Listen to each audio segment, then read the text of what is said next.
ರಂಗದೊಳಗಿನ ಆಟ ಆ ರಂಗ ಕಲಿಸಿದ ಪಾಠ ಕಟ್ಟುಕೊಂಡು ಹೋಗುವ ನೀನು ಏನಗೆತ್ತಿರುವೆ ಬಿಟ್ಟು ಹೋಗಲೇಬೇಕು ನೀನು ಏನು ಕಂಡಿರುವೆ ರಂಗದೊಳಗಿನ ಆಟ ಆ ರಂಗ ಕಲಿಸಿದ ಪಾಠ ಸ್ವಪ್ನ ಮಂಟಪ ಇದು ಸ್ವಪ್ನ ಮಂಟಪ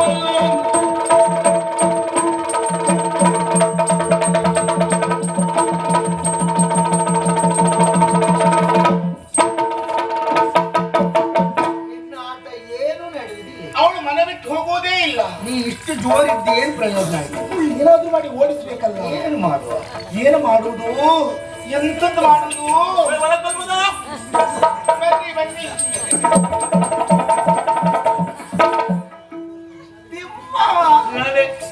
ಹೇಗಿದ್ಯೋ? ಇಲ್ಲಿ ಮೇಲೆ ಸ್ವಲ್ಪ ಹೊತ್ತು ಮಾತಾಡ. ನೀವು ಉಗಂಧದವರಲ್ವೇ? ಉಳ್ಳಲ್ಲ ಉಳ್ಳೇಲು ಉಳ್ಳಲ್ಲೇಲು ಎಂತ ತಿರುಗುದ ಅದಲ್ಲ ಅಣ್ಣ ಭಾನುವಾರ ಕೀರ್ತಿ. ಭಾನುವಾರ ಕೀರ್ತಿ ಅಲ್ಲ, ಸೋಮವಾರ ಕೀರ್ತಿ. ಭಾನು ಕೀರ್ತಿಯ ಹೌದು. ಅಮೃತ ಅಂಜನ್ ಅದಿದ್ರು ಕೊಡು. ಅವಳು ಒಟ್ಟಿಗೆ ಇದ್ದಿದ್ದು ತಲೆನೋವು ಶುರುವಾಗಿತ್ತು. ಅದೆಲ್ಲ ನಾವು ಹೆಸರು ಅಮೃತ. ಯಾವುದು? ಇಲ್ಲಿ ಬನ್ನಿ. ನಿಮ್ಮ ಹತ್ರ ಒಂದು ವಿಷಯ ಹೇಳ್ಬೇಕಲ್ಲ. ನಿಮ್ಮ ಹತ್ರವಾ? ಹೌದು. ಎಂತದ್ದು? ಅಣ್ಣ ನೀವೆಲ್ಲ ನಿಂತೀರಿ ಅಲ್ಲ, ಸುಮ್ಮನೆ ಹೇಳ್ತಕ್ಕ ಮಾತಲಾಗ್ಲಿ. ಅಣ್ಣ ನಿಮಗೊಂದು ಗುತ್ತು ಹೇಳ್ಬೇಕು. ಗುತ್ತು ಎಷ್ಟು ಗುತ್ತು? ಗುಟ್ಟು ಗುಟ್ಟು.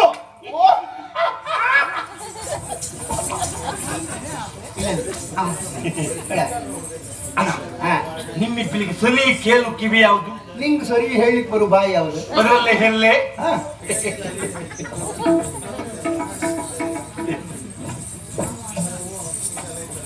ಮೊನ್ನೆ ಒಂದು ಮದುವೆ ಆಯ್ತಲ್ಲ. ಮೊನ್ನೆ ಸುಮಾರು ಮದುವೆ ಆಗಿದೆ. ನಿಮ್ಗೆ ಯಾವ್ದು ಗೊತ್ತೇ ಹೇಳ? ಅಲ್ಲ ನಂಗೆ ತುಂಬಾ ಗೊತ್ತುಂಟು. ತಿರುಪತಿಯಲ್ಲಿ ಧರ್ಮಸ್ಥಳದಲ್ಲ ಮದುವೆ ಆಗಿದೆ. ಬಂದ್ಬಿಟ್ಲಿ ಎಲ್ಲಿ? ನಿಮಗೆ ಬೇಕಾಗಿರೋ ವಿಷಯ ಯಾವುದು? ಇದರಿಂದ ನಿಮ್ಗೆ ಒಳ್ಳೇದಾಗ್ತದೆ. ಒಳ್ಳೇದಾಗ್ತದ? ಹೋ ಹೇಳಿ. ಇವಳ ಅಣ್ಣಂಗೂ ನನ್ನ ಮಾವನ ಮಗಳಿಗೂ ಒಂದು ಮದುವೆ ಆಯ್ತು ಗೊತ್ತುಂಟು. ಅಶ್ವತ್ಥನಿಗೆ. ಅಯ್ಯೋ ಒಪ್ಪಿಬೋತಲ್ವಲ್ಲಿ ಅದು ಬೇಡ. ಹೌದು ಅಲ್ಲ, ಅದು ನಿಜವಾದ ಮದುವೆ ಅಲ್ಲ. ಮತ್ತೆ ಮೋತ ಮೋತ ಮೋತ ಮೋತ. ನನ್ನ ಅಣ್ಣ ಸರಿ ಇದ್ದಾನೆ ನೋಡ. ಮತ್ತೆ ಮೋಟ ಅಂತ ಹೇಳಿದ್ರೆ ನನ್ನ ಮೋತ ಅಲ್ಲೋ, ಮೋಸ. ಅವಳಿಗಾದ್ರೂ ಗೊತ್ತಾಯ್ತು. ಓ ಮೋಸ. ಹೇಳ. ಅವ್ರ ಖಾಲಿ ಉಂಟಲ್ಲ. ಈಗ ಮದುವೆ ಅಂದ್ರೆ ಹೇಗದು? ಮದುವೆ ಅಂದ್ರೆ ಮದುವೆ ಅದಲ್ಲ, ಅದು ಕ್ರಮ ಹೇಗೆ ಹೇಳಿ? ಹೀಗೆ ಗಂಡು ಹೆಣ್ಣಿಗೆ ತಾಳಿ ಕೊಟ್ಟು. ಇಲ್ಲ ಆಗಲ್ಲ. ಮತ್ತೆ ಹೆಣ್ಣೆ ತಾಳಿ ಕತ್ಕೊಳ್ಳೋದು.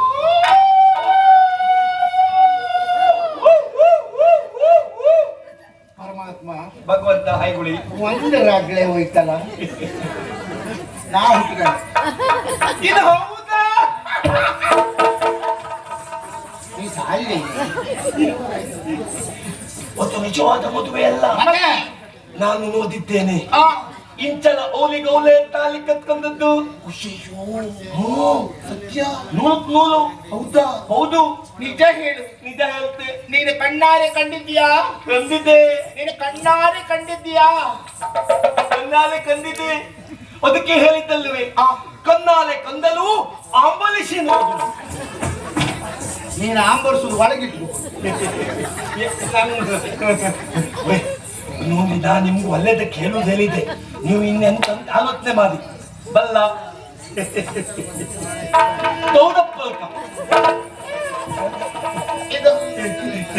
ಇವ ನನ್ನ ಬಾಲ್ಯ ಸ್ನೇಹಿತ.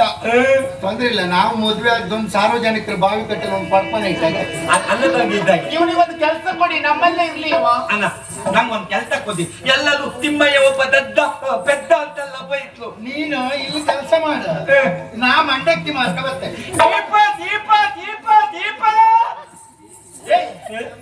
ನಿಮಗೆ ಕೆಲಸ ಬೇಕಾದ್ರೆ ಒಂದು ಕೆಲಸ ಉಂಟಾ? ಅಲ್ಲ, ಅನುಭವ ಉಂಟು. ನನಗೆ ಅನುಭವ ಉಂಟು. ಅವನ ಅನುಭವ ನಿಂಗೆ ಹೆಂಗ್ ಗೊತ್ತಾಯ್ತು?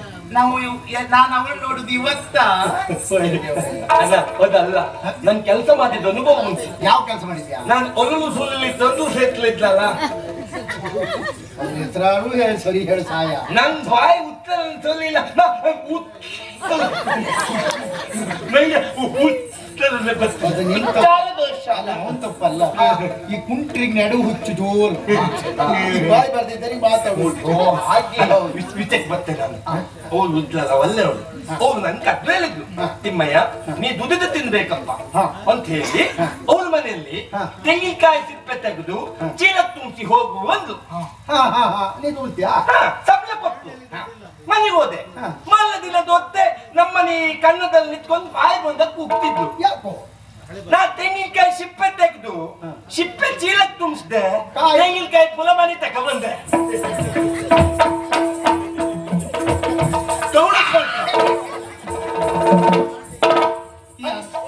ಎಂತ ಹಾವಿಗೆ ಹೆಸರಲಿಲ್ಲ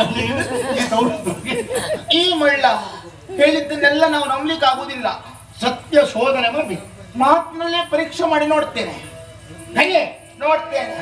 ಇಂಚನ ನಾ ಹೋಗಲ್ಲ.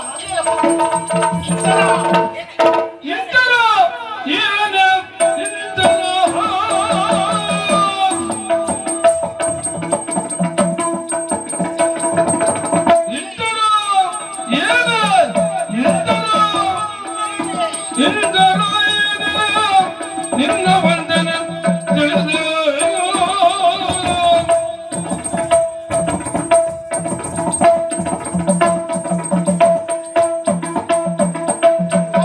ಸಂಚಿನೋಳೆಮ್ಮಯ ಮನೆಗೆ ಬಂದುದನ್ನು,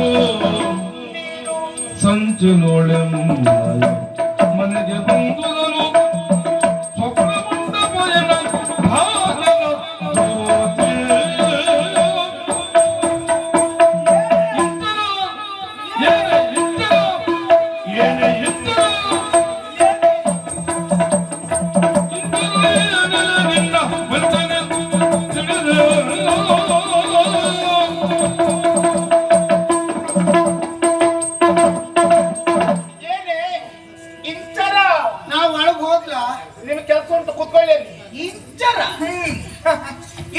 ಹೊಸ್ತು ಯಾಕೆ ಇಷ್ಟು ದಿವಸ ಬಾಯಿ ತುಂಬಾ ಅತ್ತಿಗೆ ಅಂತ ಕರೀತಾ ಇದ್ದವಳು ಇವತ್ತೆಂತದ ಇಂತರ ಯಾಕೆ ಹೇಳು? ನಿನ್ನ ಗುಟ್ಟಿನ ಜುಟ್ಟು ಈಗ ನನ್ನ ಕೈ ಸಿಕ್ತಲ್ಲ. ಗುಟ್ಟು ಏನು ಗುಟ್ಟು? ನೀನ್ ಇಷ್ಟು ದಿನ ಮಾಡಿದ ನಾಟಕ ಯಾವುದು? ನೀನ್ ಬಂದದ್ದು ಯಾಕೆ? ನೀನ್ ಯಾವ ಸುಳ್ಳು ಹೇಳಿಕೊಂಡು ಇದ್ದಿದ್ದಿ ನನಗೆಲ್ಲ ಗೊತ್ತಾಗಿದೆ. ನಾವು ಒಳಗೆ ಹೋಗ್ಲಾ? ಕೆಲಸ ಉಂಟು, ಕೂತ್ಕೊಳ್ಳಿ. ಏನ್ ಗೊತ್ತಾಯ್ತು ನಿನಗೆ? ನೋಡು, ಈ ಮನೆಗೆ ನೀನು ಬಂದದ್ದು ಸ್ವಪ್ನ ಮಂಟಪಕ್ಕಾಗಿ. ಆ ಬಯಕೆಯನ್ನ ಇನ್ನೂ ಇರಿಸಿಕೊಳ್ಬೇಡ. ಅದನ್ನ ಪಡೆಯುವ ದಿನಗಳು ನನಗೆ ಸನ್ನಿಹಿತ ಆಗಿದೆ. ಬದುಕಬೇಕು ಅಂತಾದ್ರೆ, ಜೀವ ಉಳಿಬೇಕು ಅಂತಾದ್ರೆ ಅಣ್ಣನನ್ನ ನಮ್ಮ ಮನೆಯಿಂದ ಬಿಡು, ನೀನು ಹೋಗು. ವರ್ಷ ಒಂದು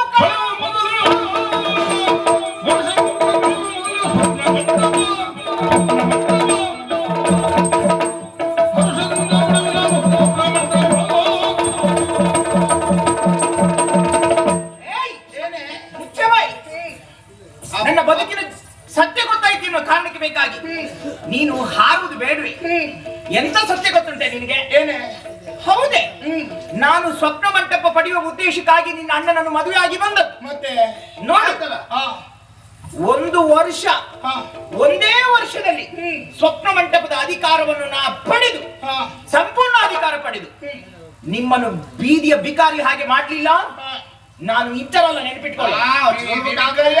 ನಾವು ಗಂಡಕ್ಕಿ ಒಂದು ಚೀಲ ಎರಡು ಮಾಡ್ಕೊಂಡು ಗಂಡ ಹೆಂಡತಿ ಮಾರಿ, ಆ ಮಂಡಕ್ಕಿ ಖಾಲಿ ಆದ್ರೂ ಅದೇ ಚೀಲಕ್ಕೆ ನನ್ನ ಗಂಡನ ಹಾಕಿ ಮಾರಿ ಆದ್ರೂ ಬದುಕ್ತೇನೆ ನಾನು.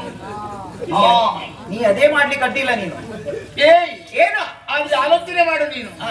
ನೀನೀಗ ಬಂದು ಸ್ವಪ್ನ ಮಂಟಪ ಬಯಸ್ತೇನೆ ಅಂತ ಹೇಳ್ತೀಯಲ್ಲ, ನಾವು ಒಳಗೆ ಹೋಗ್ಲಾ? ನಿಮ್ಗೆ ಕೆಲಸ ಉಂಟು, ಕೂತ್ಕೊಳ್ಳಿ. ನಿಮಗಲ್ದಿದ್ರು ನಿಮ್ ಕೈ ಕಾಲಿಗೆ ಕೆಲಸ ಉಂಟು, ನಾ ಕೊಡ್ತೇನೆ ಕೆಲಸ. ಮದುವೆ ಆಗಿ ಇಷ್ಟು ದಿವಸ ಆದ್ರೂ ಒಂದು ಕೆಲಸ ಕೊಡ್ಲಿಲ್ಲ ಅವರಿಗೆ. ಇಲ್ಲ, ಅವ್ರು ದಣಿಬಾರ್ದು. ಅವರೇನು ಸಣ್ಣ ಪುಟ್ಟ ಜನವ? ಯಾರು? ಶ್ರೀಮತಿ ಅಮೃತ ಅವರ ಪತಿ. ಇದು ಕುತ್ಕೊಂಡು ತಿನ್ನೋದವ್ರು, ತಿನ್ನೋದಲ್ಲ, ಗೊತ್ತಾಯ್ತಲ್ಲ? ಅಮೃತ ಭಾನುಕೀರ್ತಿ. ಆದ್ರೂ ಇಷ್ಟು ದಿವಸ ಆದ್ರೂ ಗಂಡನಿಗೆ ಕೆಲಸ ಕೊಡ್ತಿದ್ರು. ನಮ್ದು ಒಳಿ ಸಂತಾನ ಹೆಂಡತಿ ಹೇಳಿದ್ರೆ ಮಾತ್ರ ಕೆಲಸ, ಇಲ್ಲದಿದ್ರೆ ಮುದ್ದೆ ಹೊತ್ತಿಗೆ ಸರಿಯಾಗಿ ನಿದ್ದೆ. ಹಾ ಮಾತು ಮೀರಿದ್ರೆ ಬೀಳ್ತದೆ ಹೋದೆ ಏಯ್ ನಿಜ ಹೇಳ್ತೇನೆ ಸ್ವಪ್ನ ಮಂಟಪದಲ್ಲಿ ಸಿಕ್ಕುದಿಲ್ಲ ಅದನ್ನು ಪಡೆಯುವುದಕ್ಕೆ ಈಗ ಬೇಕಾದ ಭದ್ರತೆ ಎಲ್ಲ ನಾ ಮಾಡ್ಕೊಂಡಾಯ್ತು ಅಂತ. ಹೌದಾ? ನೀ ಹೇಳಿದಲ್ಲ 1 ವರ್ಷದಲ್ಲಿ ಕಳಿಸ್ತೇನೆ. 1 ವರ್ಷದಲ್ಲಿ ನಾವು ಪಡಿತೇನೆ. ಮತ್ತೆ ನೀವು ಅಮ್ಮ ತಾಯಿದ್ದು ಬೇಡ್ರಿ. ಅತ್ತಿಗೆ ನಿಮಗ್ 1 ವರ್ಷ ಬೇಕು, ನನಗಾಗಲ್ಲ. ಈ 1 ದಿನ 1-2 ಕ್ಷಣ ಸಾಕು ನಿಮ್ಗೆ ಕಲಿಸ್ಲಿಕ್ಕೆ. ಕ್ಷಣವ ಅಮ್ಮಣ್ಣಿ ಹೇಳ್ತಾ ನೋಡು, ಒಂದು ಮನೆ ಸದೃಢವಾಗಿ ನಿಲ್ಲಬೇಕು ಅಂತ ಆದ್ರೆ ಪಂಚಾಂಗ ಅಡಿಪಾಯ ಗಟ್ಟಿ ಇರ್ಬೇಕು. ತಳಾದಿ ಸರಿ ಇರ್ಬೇಕು. ಅಡಿಪಾಯ ಗಟ್ಟಿ ಇದ್ದಾಗ ಮಾತ್ರ ಮನೆ ಗಟ್ಟಿಯಾಗಿ ನಿಲ್ಲುದು. ಆಯ್ತಾ? ಅಡಿಪಾಯ ಎಂದು ಹಾಕಿ ಆಯ್ತು ನಾನು. ಈಗ ಗೋಡೆ ಕಟ್ತಾ ಇದ್ದೇನೆ. ಯಾರು ನೀನು? ಇವರಿಬ್ರು ಗಾರೆ ಕೆಲಸ ಮಾಡುವುದು. ಸುಣ್ಣ ಬಳ್ಳಿಗೆ 1 ಜನ ಬೇಕಿತ್ತು. ಆಮೇಲೆ ಈ ದೃಷ್ಟಿ ಆಗ್ಬಾರ್ದಲ್ಲ, ಅದಕ್ಕೊಂದು ಹೌದು. ಅದಕ್ಕೆ ನಿನ್ನೆ ನಿಲ್ಸುದು. 2ಕ್ಕೂ ವ್ಯವಸ್ಥೆ ಉಂಟು ಈ ಸಲ. ಏ ಅತ್ತಿಗೆ, ಏನೋ ಗೋಡೆ ಕಟ್ತಾ ಇದ್ದೇನೆ, ಮಾಡು ಹಾಕ್ತೇನೆ, ಗೃಹ ಪ್ರವೇಶವೂ ಮಾಡ್ತೇನೆ. ಆಗತ್ತಾ? ಎಲ್ಲ ಈ ವರ್ಷವೇ ಆಗ್ತದೆ. ನಾನು ಹೇಗೆ ಮನೆ ಕಟ್ತೇನೆ ನೋಡ್ತೀರಾ? ಕಟ್ಟಿದ ಮನೆ ಎಷ್ಟು ದಿವಸ ಉಳಿತದಂತ ನೋಡುವ. ತೊಂದ್ರೆ ಇಲ್ಲ. ಈಗಲ್ಲ 100-120 ವರ್ಷ ಆಯುಷ್ಯ ಇಲ್ಲ. ಇರುವುದೊಂದು 60ರಿಂದ 70. ಅದ್ರ ಒಂದು 40 ವರ್ಷ ಇದ್ರು ಸಾಕು. ಯಾವ್ದು ನಿಮ್ ಮನೆಯ? ಮನೆ ಸಾಕು. ನೋಡುವ, ನೋಡಿ ಎಷ್ಟು ದಿವಸ ಆದ್ರೂ ಉಳಿತದೆ ನೋಡುವ. ಹೇಗೆ ನೋಡಿ ಈಗ.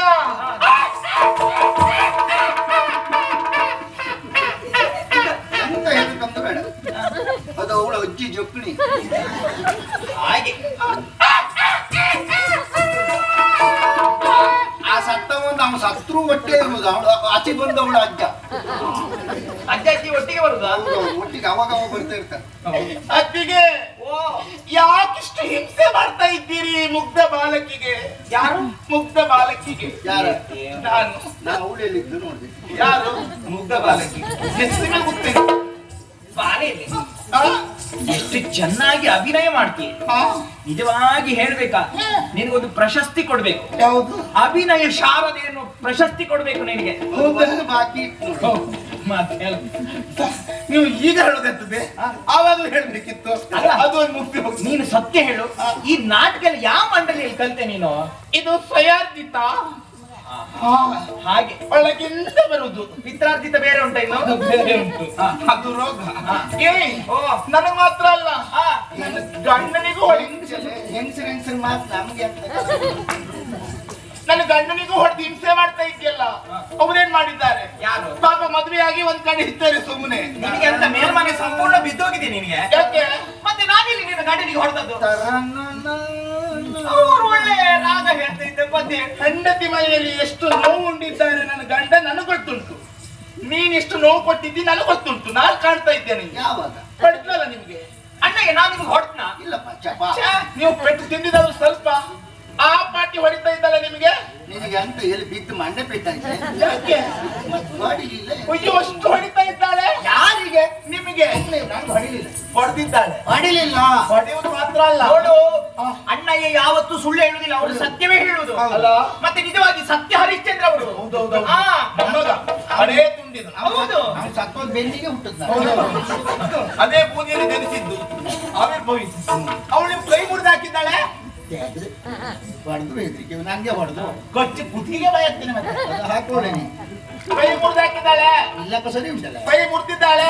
ಸರಿ ಉಂಟೆ. ಮುರ್ದಿದ್ದಾಳೆ.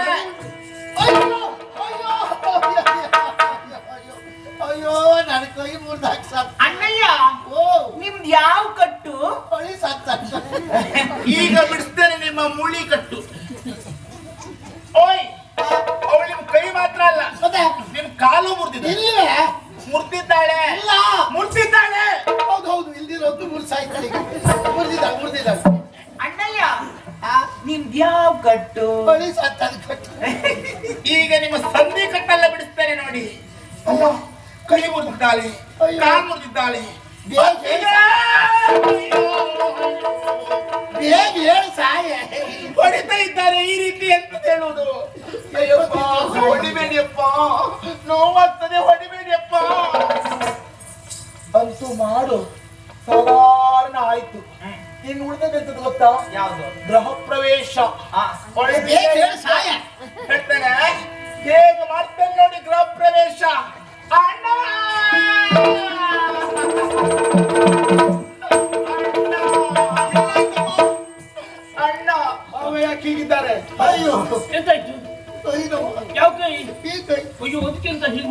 ಕೈ ಹೀಗೆ ಮಾಡ್ಕೊಳ್ಳಿ. ಸರಿ, ಈ ಕೈ ನೋವು ಹೋಯ್ತಾ? ಈ ಕೈ ನೋವು ಇರ್ಲಿ ಸ್ವಲ್ಪ. ಅಣ್ಣ ಏನಮ್ಮ ಮುಂಜಾನೆ ಪ್ರಾತಃ ಕಾಲ ಬೆಳಿಗ್ಗೆ ಎಲ್ಲ ಒಂದೇ. ಎರಡು ಒಂದೇ ಬೇಗ ಹೇಳಿ ಸಾಯೇ. ಬೇಗ ಎದ್ದು ಬಾವಿ ಕಟ್ಟೆಗೆ ಹೋದೆ. ಹಳೆ ಬದಿ ಹೋಗ್ಬೇಕಿತ್ತು. ಎಂತದಕ್ಕ ಎಂತದಕ್ಕೆ ನಾವು ಬಟ್ಟೆ ಹೋಗಿಲ್ಬಿಟ್ಟ ನನಗೆ. ಮತ್ತೆ ಕೈ ಕೈ ಕೈ ಕೈ ಅದ್ಕೆಂತ ಈ ಕೈ ಮಾಡ್ಕೊಳ್ಳಿ. ನೀರೆತ್ತಲಿಕ್ಕೆ ಆಮೇಲೆ ನೀರು ತಂದು ನನ್ನ ಪತಿದೇವರ ಪಾದ ತೊಳೆದೆ, ಸೇವೆ ಮಾಡಿದೆ. ಅದ್ರ ಬದ್ಲು ಈ ಮುಂದೆ ಬಾವಿ ಮುಗಿಸ್ಬೋದಿತ್ತ? ಓ ಹೌದಲ್ಲ, ಅವಕಾಶ ಉಂಟು ನಾಳೆ.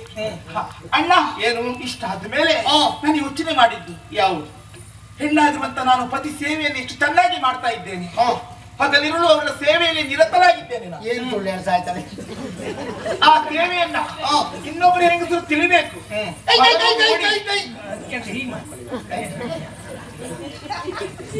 ಪರರು ನೋಡಿ ಕಲ್ತ್ಕೊಳ್ಳಿ ಎಂಬ ಉದ್ದೇಶದಿಂದ ಅಣ್ಣ ಎಲ್ಲರ ಮನೆ ಬಾಗಿಲು ತೊಡದೆ ನಾಚಿಸಿದ್ದವರು ಸತ್ತವರು ಒಬ್ರು ಬಾಗಿಲು ತೆಗೀಲಿಲ್ಲ ಅಣ್ಣ. ಪತಿವ್ರತೆಯ ಪಾಠ ಮಾಡ್ಲಿಕ್ಕೆ ಹೋದದ್ದು. ಸಂತೋಷ ಆಗ್ತದೆ. ಅಲ್ಲ, ಆ ಮನಸ್ಸೇ ಅವರಿಗಿಲ್ಲ. ಆಮೇಲೆ ಅಣ್ಣ ಯಾರ್ಯಾರಿಗೆ ಯಾಕೆ ಹೇಳಬೇಕು, ಹೊಸದಾಗಿ ಬಂದು ಮದುವೆ ಆಗಿದವಳು ಅತ್ತಿಗೆ ಇಲ್ವಾ? ಹೌದು, ಅತ್ತಿಗೆಯವರಿಗೆ ಪಾಠ ಮಾಡೋಣ ಅಂತ ಹೇಳಿ ಅತ್ತಿಗೆಯವರ ಹತ್ರ ಹೋದೆ. ತಾಳ್ಮತ್ಲೆ ಸಾಕು, ಬೇಗ ಬೇಗ ಮುಗಿಸ್ತೇನೆ ಅಣ್ಣ. ಅತ್ತಿಗೆ ಪಾದಕ್ಕೆ ಬಿದ್ದೆ, ಅತ್ತಿಗೆ ಆಶೀರ್ವಾದ ಮಾಡ್ತಾರೆ ಅಂತ ಭಾವಿಸಿದ್ರೆ ಯಾರು ಸರಿ ಮಾಡ್ತೀವಿ? ನೀವೇ ಸರಿ ಮಾಡ್ಕೊಳ್ಳಿ. ಅಣ್ಣ ಅತ್ತಿಗೆ ನನಗೆ ಒದ್ದಿದ್ದು ಸತ್ತಿಗೆ ಆಗುತ್ತಿರುವಂತ ಶೋಷಣೆಯನ್ನ ದೂರದಲ್ಲಿಯೇ ನನ್ನವರು ವೀಕ್ಷಣೆ ಮಾಡಿದ್ರು. ಹೊತ್ತನ್ನ ಕಳೆಯದೇ ಅಲ್ಲಿಗೆ ತಂದರು. ಬಂದಿರುವಂತ ಅವರು ಅತ್ತಿಗೆನ ವಿರೋಧಿಸಿದ ಕಾಲಕ್ಕೆ ಅತ್ತಿಗೆ ನನ್ನವರಿಗೂ ಹೊಡೆದ್ಲು, ಅವ್ರು ಕಾಲ್ ಮುರಿದ್ಲು, ಕೈ ಮುರಿದ್ಲು, ಕೊನೆಗೆ ಇಷ್ಟಂತ ಹೇಳಿದ್ದಾಳೆ. ಅವಳು ಬದುಕುವುದಕ್ಕಾಗಿ ಬಂದವಳು ಅಲ್ವಂತೆ, ನೀನು ಬೇಡುವಂತೆ ಸಪ್ರ ಮಂಟಪ ಬೇಕಂತೆ ನಾ ಮನೆ ಬಿಟ್ಟು ಹೊರಗೆ ಹೋಗ್ಬೇಕು.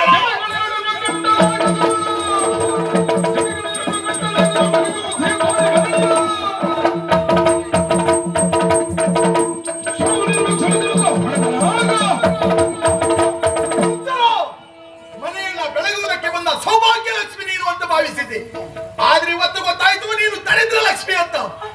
100 ಜುಟ್ಟನ್ನಾದ್ರೂ ಸೇರಿಸಬಹುದು, ಎರಡು ಜಡೆಯನ್ನು ಒಟ್ಟು ಮಾಡ್ಲಿಕ್ಕೆ ಆಗುವುದಿಲ್ಲ. ಏನು ತಪ್ಪು ಮಾಡಿದ್ದಾರಂತ ಅವರನ್ನ ದಂಡಿಸುವುದಕ್ಕೆ ಮುಂದಾದ ಹೇಳು.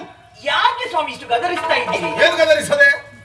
ನಿಮಗೆ ಸತ್ಯ ಯಾವುದು ಸುಳ್ಳು ಯಾವುದು ಯಾವುದು ಗೊತ್ತಾಗುದಿಲ್ಲ. ಕಾವಲಿಗೆ ಸತ್ಯ ಅಂತ ನಂಬಿಡ್ತೀರಿ. ಹೇಳ್ತಾ ಇದ್ದಾಳಲ್ಲ ಅವಳು. ಅವಳು ಹೇಳುವುದೆಲ್ಲ ಸುಳ್ಳೆ. ನೋಡಿ, ನಿಮ್ಮ ತಂಗಿ ನೀವು ಬಂಗಾರ ಅಂತ ತಿಳ್ಕೊಂಡಿರ್ಬಹುದು, ನಿಜವಾಗಿ ಬಂಗಾರ ಅಲ್ಲ ಅವಳು. ಅವಳು ದೊಡ್ಡ ಕಾಗೆ ಬಂಗಾರ. ಅವಳು ಸ್ವಭಾವ ನೋಡಿ, ನಿಮ್ ಹಿಂದೊಂದು ಮುಂದೊಂದು ವ್ಯವಹರಿಸುವವರು ಅಂತ ಜನ. ಅವಳು ಗಂಡ, ಅವ ಗಂಡವ, ದೊಡ್ಡ ಗುರುಗುಂಡವ. ಅವನಿಗೆ ಸಂಸ್ಕಾರ ಅನ್ನೋದೇ ಇಲ್ಲ. ಯಾರು ಹೇಗೆ ಮಾತಾಡ್ಬೇಕು ಅನ್ನೋದೇ ಗೊತ್ತಿಲ್ಲ ಅವನಿಗೆ. ಇಡೀ ಮನೆಯಲ್ಲಿ ಯಾರು ಸರಿ ಇಲ್ಲ, ನಿಮ್ಮ ತಮ್ಮ ಸರಿ ಇಲ್ಲ, ಯಾರು ಸರಿ ಎಲ್ಲ ಸರಿ ಆಯ್ತೀರ. ಮಾತಾಡುವಾಗ ಸ್ವಲ್ಪ ಜಾಗ್ರತೆ ಇರಲಿ. ನನ್ನ ಮನೆಯವರು ಹೇಗೆ ಅಂತ ನೀ ಹೇಳಿ ನನಗೆ ಗೊತ್ತಾಗಬೇಕಾದದಿಲ್ಲ. ಈ ಮನೆಗೆ ಬಂದ ಸೊಸೆ ಮಾತ್ರ ನೀನು. ಅಧಿಕಾರ ನಡೆಸುವುದಕ್ಕೆ ನೋಡಿದರೆ ಜಾಗ್ರತೆ.